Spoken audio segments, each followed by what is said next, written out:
سمعونا حسكم ايه اللي حصل عندكم السلام عليكم ورحمه الله وبركاته. فيديو جديد، ازيكم؟ وحشتونا. و3-0 للنادي الاهلي، واللي تابع فيديوهاتي او فيديو قبل المباراه هيعرف اللي انا قلت فرق 3 اهداف للنادي الاهلي. احلى ماتش اتفرجنا عليه لكولر في الاونه الاخيره، يعتبر زيه زي مباراه سموحه، بس ده الافضل لان المباراه كانت مجزأه. قبل ما اتكلم في كل حاجه، قبل ما اتكلم في اي حاجه، جمهور الاهلي العظيم، جمهور قناتي، ان شاء الله تتابعوني وتعملوا دعم لاخوكم في القناه ولايك. وفي كلام كتير جدا على الخبير الكروي مارسيل كولر، الفيلسوف مارسيل كولر. احلى مباراه، احلى اداء النهارده، لان الاهلي جزأ المباراه لل 90 دقيقه، بل بالعكس ال 94 دقيقه بالاربع دقائق وقت بدل الضايع.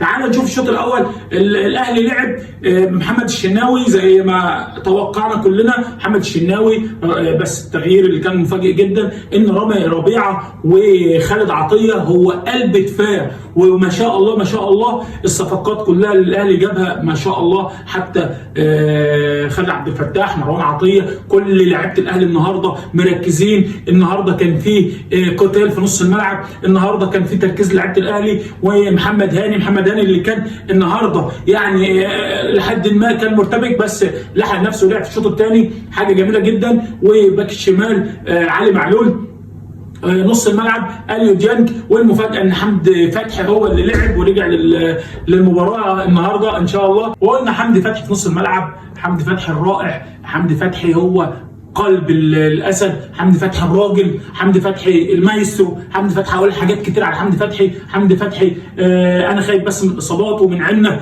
ربنا يحميك يا ابني. لعيب ما شاء الله، مقاتل كل شيء، لعيب فنان، لعيب الجول اللي هو عمله ده الكهرباء، الجول الاول ولا اروع ولا احسن.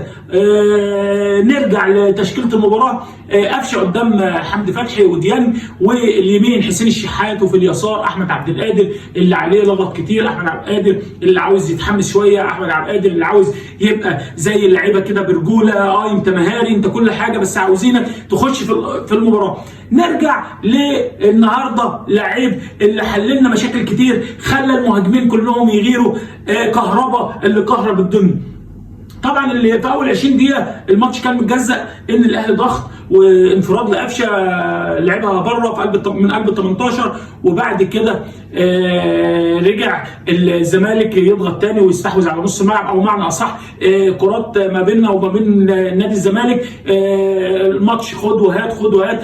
طبعا ما فيش الا تسديده واحده على المرمى، والحمد لله من دونجا اللي انقذها محمد الشناوي، كلها كور عرضيه. الزمالك بيلعب على الكره العرضيه، وزي ما احنا قلنا ان الزمالك يا جماعه ما فيش، قلت من 3-4 فيديوهات قبل كده، واللي متابعني قلت من ايام ماتش اسوان كمان، قلت ان الزمالك ما بيلعبش الا على الكره العرضيه، ما عادش فيه بمعنى اصح نقدر نقول جمله، نقدر نقول خلق الفرصه، نقدر نقول ان هو فريق ذو انياب. شفنا النهارده ان اللعيبه الرجاله قفلت عليهم، زيزو قفلت عليهم، جميع مصطفى شلبي، جميع تحركات الهفاط للزمالك. الزمالك طبعا كان بيلعب على هجمه المرتده، سيف الدين الجزيري حارب كتير، بس ما شاء الله ما شاء الله على خالد، ما شاء الله على رامي ربيعه، ما شاء الله على لعيبه الاهلي النهارده كانوا رجاله النهارده ما شاء الله ما شاء الله.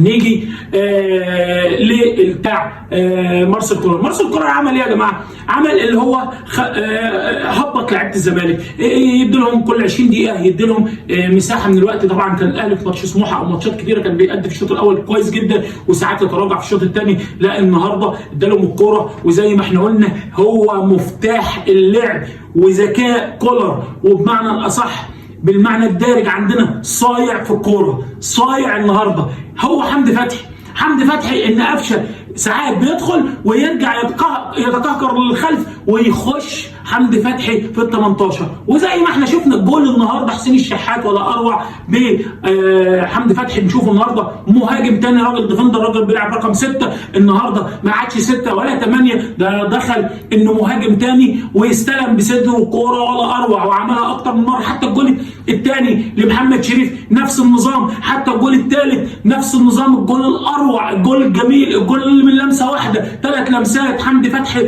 لعبها من بين رجل محمد عبد الغني، معلول نصر ولا اجمل، لمسه واحده لمحمد شريف، محمد شريف في سقف المرمى ولا اروع. عوده حميده محمد شريف، عوده جميله جدا بهدفين تخش في سباق القمه مع ابو تريكه وعماد متعب لاحسن هدافين في الزمالك. ان شاء الله ان شاء الله نشوفك في كل مباراه. فكرتنا بعماد متعب لما بيصوم ويرجع على الزمالك. اهلا وسهلا يا محمد يا شريف، والنهارده انت اثبتت وجودك. احنا الاهلي عاوزين رجاله، احنا داخلين على كاس العالم للانديه، عايزين رجاله. النهارده كل جماهير الزمالك نقول لهم هارد لك، ما نقدرش نشمت فيكم، بس النهارده الاهلي زي ما انا قلت الاهلي قوي. وقلت قبل المباراه في فيديو ليا، قلت ان شاء الله الاهلي ان شاء الله فرق 3 اهداف وما خذلونيش، والحمد لله 3 اهداف. واخر الكلام المؤتمر الصحفي بعد المباراه، كولر اتكلم بشكل ظريف، بس كان في حاجه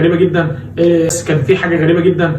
احدى النقاد بيسالوا محمد شريف انت سعيد باحرازه الاهداف؟ حاجه غريبه جدا، سؤال غريب جدا. مين اللي ما يسعدش ان محمد شريف يرجع؟ الراجل رد عليه بمنتهى المنطق، بيقول له انا اتكلمت مع محمد شريف وتابعت فيديوهاته واهدافه قبل كده، هو اللي ساعد نفسه، وطبعا لازم اكون فرحان. سؤال غريب، سؤال ما اناش فاهم المنطق ده، بس عموما المؤتمر الصحفي لكولر اجمالا قال على حاجه جدا، ان المنافسين كلهم واحد بالنسبه لي. انا ما لعبش بيراميدز ود القوه كلها وبعد كده المباراه اللي بعدها او الزمالك وغير، لا المنافسه كلها جيده واللاعبين. انا بشوف المباراه اللي بعد كده دايما بفكر في اللي بعد كده، دايما بفكر في تدعيم الفريق، لان تزاحم المباريات هي بتخلينا ندور على صفقات كتيره، والصفقات طبعا عشان الاهلي في السنه دي ان شاء الله مباريات كتيره جدا.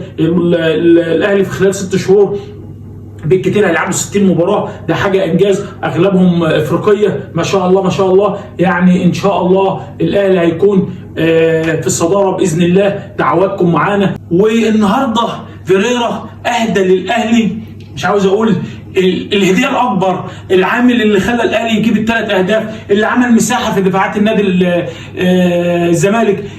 كولر اداله انطباع اللي هو بيلعب على الهجمه المرتده كمان، وبيلعب على شغل نص الملعب، انه ممكن يروح المباراه 1-1 او 0-0 تعادل عفوا. سابه لغايه الدقيقه 64 او 67 تغيير المسلوسي وتغيير عمر جابر اللي قطم وسط الزمالك.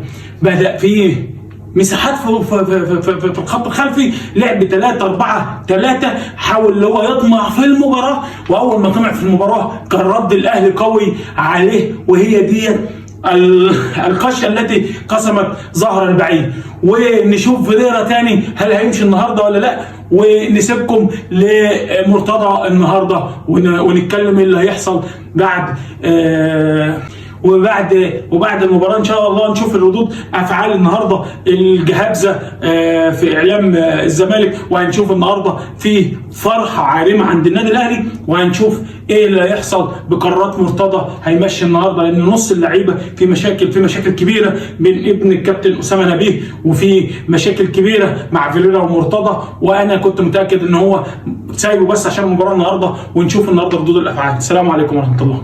اشوفكم في فيديو جديد مختصر الكلام. كنت حابب ان انا اشكر اللعيبه، مش عاوز اعمل اكتر من كده، مش عاوز اقول اكتر من كده. عاوز اقول ان مارسيل كولر النهارده رائع، اللعيبه كلهم كويسين مركزين، حتى البدلاء ما شاء الله. يعني ان شاء الله الاهلي هيكون في الصداره باذن الله، دعواتكم معانا، وشكرا على المتابعه، والسلام عليكم ورحمه الله وبركاته.